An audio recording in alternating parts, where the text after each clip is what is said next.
Te trouves-tu à l'instant de révéler quelque chose qui transformera pour toujours ta manière d'appréhender l'existence? Non, il ne s'agit nullement d'un énième mystère spirituel parmi d'innombrables autres.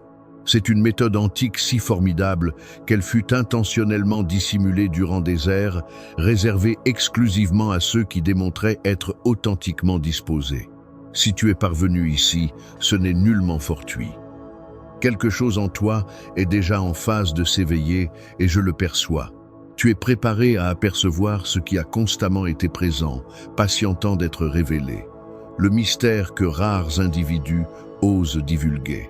Te remémores-tu la dernière occasion où tu as éprouvé un frémissement sans motif évident, ou cet instant où tu as compris quelque chose sans savoir de quelle façon? Tu ne songeais pas. Tu effleurais le rideau qui distingue les deux univers dans lesquels tu évolues en même temps. Il subsiste deux existences parallèles et tu progresses dans les deux, même si tu n'en as connaissance que d'une seule. Depuis des époques immémoriables, certains individus ont été les protecteurs de cette connaissance sacrée. Ils ont mis au jour comment voyager entre ces espaces avec autant de simplicité que tu te déplaces d'une chambre à l'autre chez toi. Ils n'étaient nullement distincts de toi. Ils maîtrisaient simplement la procédure adéquate pour réveiller cette faculté assoupie. Ce que je m'apprête à révéler avec toi a été communiqué de guide à élève à mots couverts pendant des générations. Pourquoi tant de mystères? Parce que cette connaissance ressemble à une flamme. Elle peut illuminer ton parcours ou te consumer selon la façon dont tu l'emploies. Mais quelque chose est en train de se modifier dans notre univers. Je le détecte et je sais que toi également tu le distingues. Quelque chose s'éveille en toi. C'est comme si une fraction profonde de ton essence reconnaissait une vérité qu'elle a constamment portée. Éprouves-tu ce tressaillement dans ta nuque, cette impression d'être sur le point de te rappeler quelque chose d'extrêmement capital? Écoute cette voix intérieure. Elle tente de te communiquer quelque chose. Avant de progresser davantage, j'ai nécessité que tu accomplisses quelque chose. Ferme les yeux un moment, respire amplement. Perçois-tu l'air qui remplit tes poumons? Bien, maintenant interroge-toi. Suis-je véritablement disposé à apercevoir au-delà du rideau? Car une fois que tu auras assimilé cette méthode, il n'y aura nullement de retour envisageable. Ta perception de l'existence en sera modifiée à jamais. Le talent oublié que nous possédons tous. Imagine un moment que tu détiennes un troisième regard. Non, je ne mentionne pas quelque chose de mystique ou d'étrange, mais plutôt d'une capacité naturelle qui fait autant partie de toi que ton aptitude à songer. En fait, chaque nuit, lorsque tu songes, tu utilises inconsciemment ce pouvoir. Ne t'es-tu jamais questionné comment tu pouvais apercevoir, éprouver et expérimenter de façon aussi intense dans tes songes sans que tes regards physiques n'interviennent? Ce talent n'est nullement quelque chose que tu dois obtenir. Tu le détiens déjà. Il est semblable à un muscle que tu as cessé d'employer ou à une fréquence radio que tu as arrêté de saisir. À cet instant précis, il est là, en toi, patientant calmement que tu te souviennes de la façon de l'activer. Songe à un nourrisson. As-tu constaté comment il contemple parfois des espaces vides en souriant, ou encore comment de très jeunes bambins évoquent souvent des éléments que les adultes ne peuvent nullement percevoir? Ils n'imaginent pas. Ils utilisent naturellement cette capacité que tu détiens toi aussi. Le plus captivant, c'est que ton cerveau traite déjà considérablement plus d'informations que celles dont tu es conscient. Des recherches scientifiques ont établi que nous ne sommes conscients que d'une infime fraction de ce que nos sens captent. Te remémores-tu la dernière occasion où tu as senti le regard de quelqu'un posé sur toi? Tu t'es retourné et effectivement, quelqu'un t'observait. Ce n'était nullement un coup de fortune, c'était ta vision intérieure qui entrait en action. Chaque occasion où tu as eu un pressentiment qui s'est avéré exact, chaque occasion où tu as senti que quelque chose allait survenir juste avant que cela n'arrive, chaque occasion où tu as songé à quelqu'un juste avant qu'il ne te contacte, il ne s'agissait nullement de coïncidence. C'était des moments où ton talent naturel s'activait spontanément, comme un muscle qui se contracte par réflexe. Pendant que tu lis ceci, j'aimerais que tu accomplisses un exercice. Prête attention à ce que tu ressens sur ton front, juste entre tes sourcils. As-tu une légère pression, un picotement subtil? Certains perçoivent de la chaleur, d'autres un léger fourmillement. Peu importe la sensation, l'important est que tu commences à orienter ta conscience vers le point d'activation de ta vision intérieure. Tu es déjà en train de poser la première pierre pour réveiller ce talent oublié. Les 3 fondations de l'éveil intérieur. Imagine que tu construises une demeure, pas n'importe laquelle, mais un pont entre 2 univers. De quelle base aurais-tu nécessité? C'est précisément la question que se sont posées les anciens guides. Et après des siècles d'expérimentation, ils ont mis au jour qu'il subsiste 3 éléments fondamentaux dont on ne peut se passer. Ils sont si essentiels que sans l'un d'eux, l'ensemble s'effondre. Voilà pourquoi je te demande de prêter une attention particulière à chacun. Le premier pilier est le silence conscient. Mais je ne mentionne pas ce silence superficiel que tu obtiens en éteignant la télévision. Je mentionne un silence plus profond, l'espace entre tes pensées, là où réside ton véritable pouvoir. Te remémores-tu ces moments juste avant de t'endormir, quand ton mental finit par s'apaiser? C'est ce type de silence que nous devons cultiver, mais en restant pleinement éveillé et alerte. Le deuxième pilier est la respiration sacrée. Là, maintenant, tu respires de façon automatique. Mais qu'arrive-t-il lorsque tu prends le contrôle conscient de ta respiration? Quelque chose de magique survient. Ton corps et ton esprit commencent à se synchroniser. Les anciens avaient mis au jour que certains schémas respiratoires agissent comme des clés ouvrant des portes dans ta perception. Cela n'a rien d'un hasard. Dans toutes les traditions anciennes, la respiration était considérée comme le pont entre le visible et l'invisible. La concentration dirigée constitue notre 3e pilier et probablement le plus ardu à maîtriser dans le monde moderne, saturé de distractions. Imagine ton attention comme un rayon laser. Lorsqu'elle est dispersée, elle éclaire à peine, mais concentrée sur un point, elle peut traverser l'acier. Ta faculté de maintenir une attention soutenue est comme un muscle qui se renforce avec l'entraînement. Et lorsque tu combines ce pilier avec les 2 précédents, quelque chose d'extraordinaire se produit. Ces 3 piliers ne fonctionnent nullement isolément. Ils ressemblent aux ingrédients d'une recette ancestrale. Lorsque tu les combines dans les proportions justes, au moment opportun, ils créent une synergie qui éveille en toi quelque chose de resté endormi. C'est comme si chacun était une clé différente, et que tu avais nécessité des 3 pour ouvrir la porte finale, la préparation du sanctuaire personnel. Avant de dévoiler les méthodes spécifiques, nous devons aborder la question de la préparation. Beaucoup commettent l'erreur de penser qu'ils doivent se créer un espace physique complexe avec bougies, encens et symboles mystiques. Certes, ces éléments peuvent contribuer à créer une ambiance, mais la préparation la plus capitale s'effectue en un lieu bien plus intime. Ton esprit. Vois ton esprit comme un jardin. Pendant des années, tu l'as laissé pousser à l'état sauvage, en permettant à toutes sortes de pensées et d'émotions d'y proliférer sans contrôle. Il est temps de devenir le jardinier conscient de ton espace mental. Tu n'as nullement à arracher toutes les mauvaises herbes d'un coup, seulement à créer un petit périmètre dégagé où tu pourras commencer à travailler. La préparation du sanctuaire personnel débute par un rituel simple mais puissant. La décision consciente. Chaque occasion où tu décides de pratiquer, tu déclares un instant sacré dans ta journée. Cela peut se faire dans ta chambre, dans un parc tranquille, ou même au bureau pendant la pause déjeuner. Le lieu physique importe peu. Ce qui compte, c'est l'intention et l'engagement que tu y mets.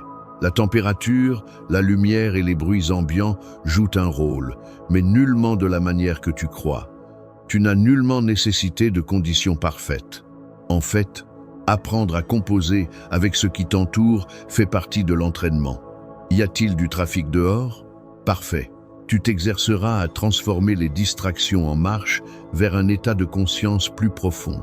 Ce qui importe le plus dans la préparation de ton sanctuaire personnel, c'est la régularité. Mieux vaut 10 minutes quotidiennes dans un espace imparfait que d'attendre 1 heure de pratique dans des conditions idéales. Ton mental apprend par la répétition, et chaque occasion où tu recrées ce moment sacré, même brièvement, tu renforces les fondations de ta pratique. Le rituel des 7 respirations. Voici la partie la plus concrète et la plus transformatrice de ce chemin, le rituel des 7 respirations. Il ne s'agit nullement d'une simple méthode de respiration, mais bien d'une clé maîtresse ouvrant sur des états de conscience dont tu ne soupçonnais peu être nullement l'existence. Pourquoi 7? Parce que ce nombre n'est nullement arbitraire. Il correspond aux 7 niveaux de profondeur que nous devons franchir pour atteindre l'état de vision élargie. La première respiration, c'est comme ouvrir la fenêtre d'une chambre restée fermée pendant des années. En inspirant, imagine que tu fais entrer une lumière dorée dans ton corps. Inutile de vraiment l'apercevoir, il suffit d'avoir l'intention.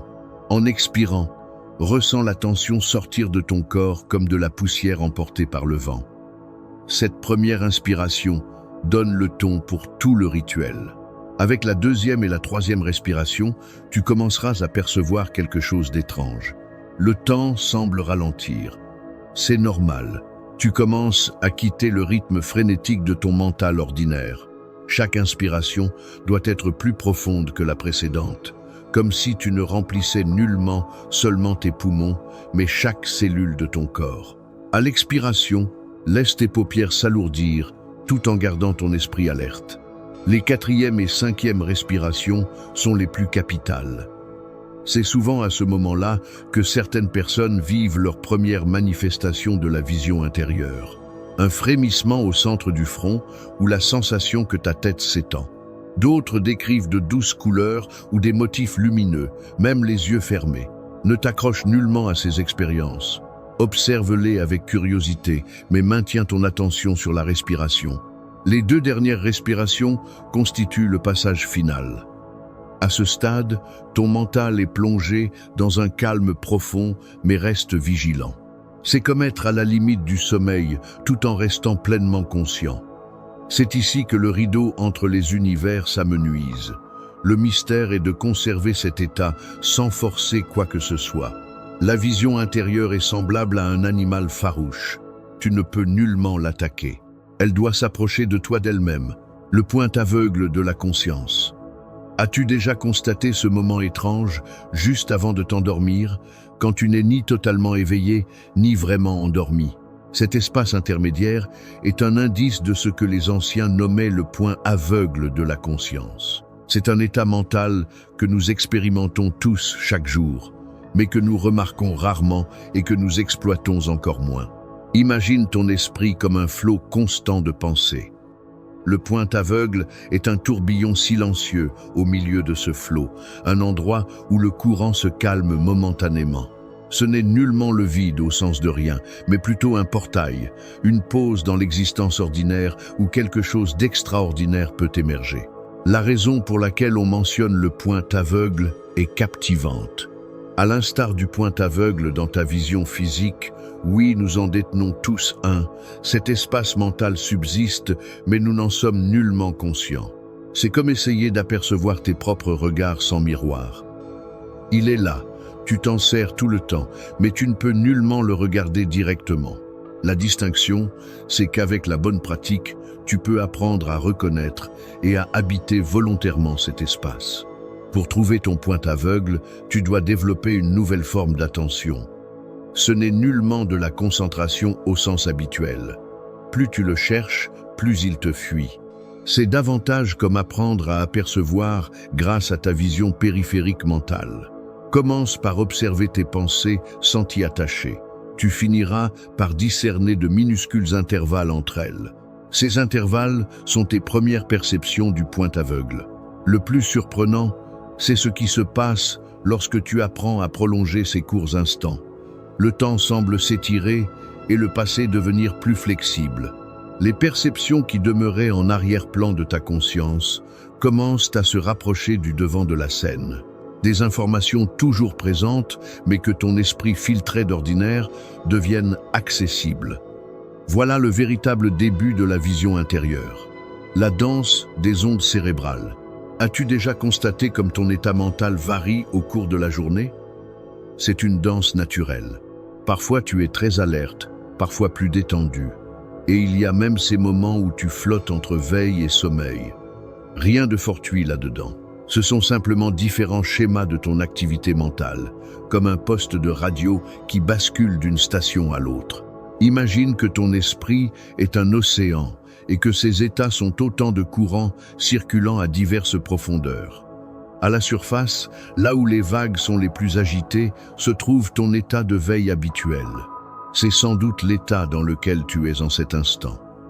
Il est précieux pour la vie de tous les jours, mais pour accéder à ta vision intérieure, il faut plonger plus profondément. À mesure que tu descends sous cette surface agitée, tu entres dans des états plus calmes, plus réceptifs. C'est comme aller nager dans des eaux plus profondes. Ici, la magie commence à s'opérer. Tu la peux être déjà vécu sans t'en rendre compte. Ces moments de clarté cristalline juste avant de t'endormir, ou ces intuitions soudaines lors d'une promenade tranquille. Le plus passionnant, c'est que tu peux apprendre à naviguer consciemment entre ces états. Il ne s'agit nullement de forcer quoi que ce soit, mais plutôt d'apprendre à surfer sur les vagues de ta propre conscience. Commence par remarquer les instants où tu es naturellement plus réceptif. Est-ce tôt le matin, au crépuscule ? Ce sont tes portes d'entrée naturelles, les moments où le rideau entre les univers s'affine. Retiens bien que ces états ne sont nullement simplement des niveaux de relaxation. Ils correspondent à des fréquences de perception différentes, chacune ayant sa propre texture, sa propre couleur. Avec la pratique, tu apprendras à reconnaître ces subtilités et à passer d'un état à l'autre volontairement, comme un musicien passant d'une note à une autre. Les protecteurs du seuil. Nous arrivons maintenant à une étape cruciale de ton parcours, les obstacles que tu croiseras inévitablement. Ne t'effraie nullement quand ils apparaîtront. Tu devrais au contraire t'en inquiéter s'ils ne se montrent pas, car leur absence indiquerait que tu ne progresses nullement assez. Ces protecteurs ne sont nullement tes ennemis, mais des guides déguisés, et chacun d'eux a une leçon essentielle à t'enseigner. Le premier protecteur que tu rencontreras est le plus répandu et peut être le plus trompeur, le doute. Pas le doute superficiel concernant l'efficacité de cette pratique, mais un doute plus profond, niché au cœur de ton être. Tu commenceras à remettre en cause, nullement seulement ta pratique, mais aussi ta propre perception de l'existence. C'est un passage normal. Tu es en train de déconstruire des années de conditionnement sur ce qui est envisageable et ce qui ne l'est nullement. Le deuxième protecteur est la peur. Pas une peur habituelle face à un danger spécifique, mais un sentiment plus subtil, plus profond. La peur de perdre ta définition actuelle du réel. Lorsque tu commences à explorer des états de conscience élargis, une fraction de toi peut résister. C'est comme si tu étais au bord d'une piscine profonde. Tu sais nager, mais quelque chose en toi hésite avant de plonger. Cette résistance est naturelle et nécessaire. Elle te prépare à gérer les expériences à venir. Ensuite vient le protecteur de l'impatience. À notre époque de gratification instantanée, il peut s'avérer le plus redoutable. Tu voudras des résultats immédiats, des preuves tangibles de tes progrès. Or, la vision intérieure est comme un jardin. Tu ne peux nullement tirer sur les plantes pour accélérer leur croissance. L'impatience est en réalité une invitation à développer une relation différente avec le temps. Le protecteur le plus subtil et probablement le plus capital est l'ego spirituel. Au fur et à mesure que tu vivras des expériences inhabituelles ou que ta perception s'élargira, tu pourras te sentir spécial. Ce protecteur t'enseigne l'importance de l'humilité et du discernement. Les expériences les plus profondes surgissent souvent lorsque nous renonçons à la nécessité d'être celui qui aperçoit au-delà. Ces protecteurs ne disparaissent jamais totalement. Ils se transforment en alliés. Le doute devient un discernement sage. La peur se mue en respect de l'inconnu. L'impatience se transforme en appréciation du chemin. Et l'ego spirituel se change en humilité sincère. Chaque occasion où tu rencontres une résistance, rappelle-toi, tu n'es nullement face à un obstacle, mais en train de vivre une initiation, le moment de l'éveil. Il y a un instant magique que tous les pratiquants rencontrent, chacun le décrivant à sa manière. Certains l'appellent le déclic, d'autres mentionnent le saut quantique, mais les mots restent insuffisants pour le décrire. C'est comme essayer d'expliquer le goût de l'eau à quelqu'un qui n'en a jamais bu. Pourtant, lorsque cela survient, tu le sais sans l'ombre d'un doute. Les signes annonciateurs apparaissent souvent de façon subtile. Tu peux remarquer que les couleurs semblent plus vives, que les coïncidences significatives se multiplient, ou encore te réveiller en ayant le sentiment d'avoir voyagé dans des lieux que ta raison ne peut expliquer. Ce sont comme les premières gouttes de pluie avant l'orage, des indices qu'un changement profond est sur le point de modifier ta perception. L'expérience elle-même peut être aussi douce qu'un souffle, ou aussi fracassante qu'un éclair de lucidité. Pour certains, c'est comme ôter un bandeau invisible devant les regards. Soudainement, le monde est totalement neuf, même si rien n'a physiquement changé. Pour d'autres, c'est une expansion graduelle que l'on ne saisit qu'après coup, comme constater qu'il fait jour sans avoir remarqué à quel moment exact l'aube est apparue. Le plus captivant, c'est que cet éveil se produit par strates. Juste au moment où tu crois avoir atteint le maximum de l'expérience, tu découvres un autre niveau d'intensité qui t'attend. C'est comme ouvrir une porte pour réaliser qu'elle donne sur une chambre remplie de nouvelles portes. Chaque éveil est plus profond que le précédent, chaque compréhension plus essentielle. Voici la mise en garde la plus capitale. Tu ne peux nullement forcer cet instant. C'est comme tomber amoureux. Plus tu essaies de le contrôler, plus il te glisse entre les doigts. Ta mission n'est nullement d'en provoquer l'avènement, mais de créer les conditions propices et d'être pleinement présent quand cela se produit. Le paradoxe, c'est que cela arrive souvent précisément lorsque tu cesses de le chercher, au moment d'un abandon parfait. Naviguer dans les eaux profondes. Une fois que ta vision intérieure se réveille, tu entres dans un territoire que peu de gens explorent volontairement. C'est comme acquérir une nouvelle paire de regards capable d'apercevoir des dimensions jusque-là invisibles. Toutefois, ce talent implique une responsabilité. Apprendre à naviguer dans ces eaux profondes avec sagesse et discernement. Tu remarqueras en premier lieu que ta perception du temps change. Certains instants semblent se dilater ou se contracter de façon inexplicable. Il se peut que tu vives des éclairs de compréhension qui condensent des années de savoir en une fraction de seconde, ou que tu ressentes des événements avant qu'ils ne se produisent dans le temps linéaire. Ne t'alarme nullement. C'est comme apprendre à nager. Au début, l'eau peut sembler déstabilisante, mais avec le temps, on s'y déplace naturellement. Les synchronicités deviendront si fréquentes que tu ne pourras plus les ignorer ou les assimiler à de simples coïncidences. C'est comme si l'univers commençait à communiquer dans un langage de symboles et de correspondances significatives. Tu apprendras à les lire, nullement comme des prophéties immuables, mais comme des indices sur les possibles qui s'ouvrent devant toi. Il restera néanmoins essentiel de garder l'équilibre entre une ouverture confiante et un discernement lucide. L'une des expériences les plus délicates sera de discerner entre différents types de perceptions élargies. De même que tes regards physiques font la distinction entre un arbre réel et son reflet sur l'eau, ta vision intérieure t'amènera à distinguer plusieurs niveaux d'existence. Certaines visions sont comme des songes symboliques et personnels, d'autres sont des aperçus d'éventualités futures ou des compréhensions plus profondes de la nature du réel. La clé pour naviguer dans ces eaux profondes, c'est de développer ce que les anciens appelaient l'ancre. Il ne s'agit nullement d'un point fixe auquel t'accrocher, mais plutôt d'une confiance inébranlable dans ta capacité à maintenir l'équilibre, quelle que soit l'étrangeté du territoire.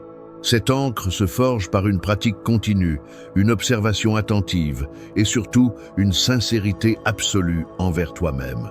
Le retour et l'intégration. Nous abordons maintenant l'aspect du voyage qui peut paraître le moins palpitant, mais qui est en réalité le plus fondamental. Comment ramener ces facultés extraordinaires dans ta vie de tous les jours ? Parce qu'en toute honnêteté, à quoi bon accéder à des états de conscience élargis si tu ne peux nullement les utiliser dans les tâches quotidiennes, au supermarché, au travail ou avec les gens que tu aimes? L'intégration commence par un défi qui semble banal. Garder un pied dans chaque univers. Imagine-toi comme un traducteur évoluant entre deux langues très différentes, celle de l'expérience ordinaire et celle de la perception élargie. Au début, tu te sentiras être étranger dans ton propre univers, remarquant des éléments de l'existence qui auparavant échappaient à ton attention. C'est comme revoir un vieux film, mais cette fois-ci sous-titré, révélant un nouveau sens sous l'histoire familière. L'une des clés les plus capitales est de tenir ce que j'appelle le journal du navigateur. Pas nécessairement un journal formel. Des notes sur ton téléphone peuvent suffire. L'essentiel, c'est de documenter tes expériences et, surtout, leur incidence sur tes journées. Par exemple, ce pressentiment qui t'a fait changer d'itinéraire et t'a évité un embouteillage, ou ce sentiment que tu devais appeler un ami au moment où il avait le plus nécessité de parler.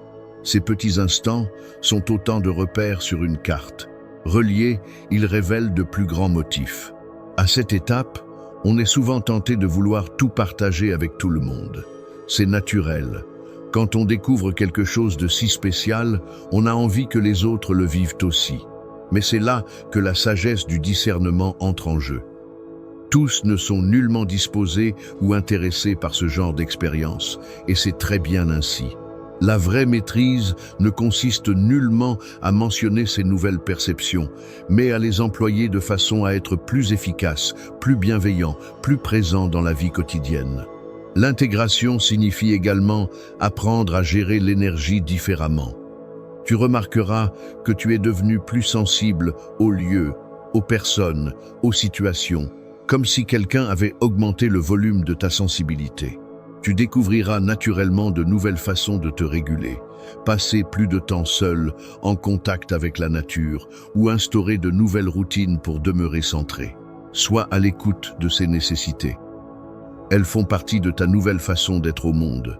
Le dernier paradoxe est magnifique. Plus tu intègres ces expériences extraordinaires dans ton quotidien, plus elles te paraissent normales.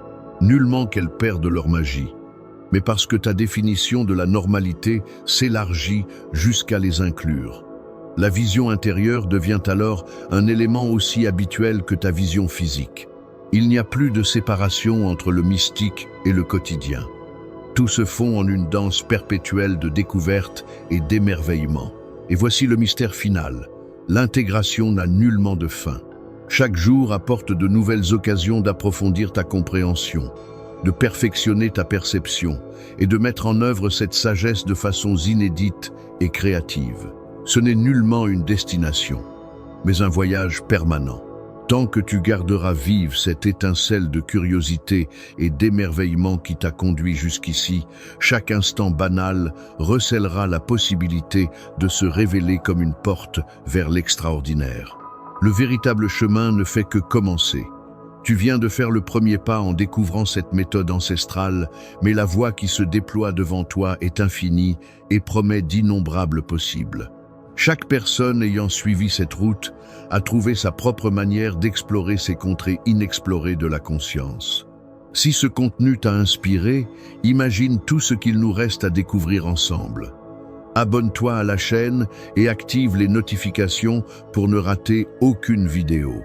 Nous continuerons d'y percer les mystères de l'univers et d'apprendre à les appliquer dans notre vie quotidienne. On se retrouve très vite dans la prochaine vidéo.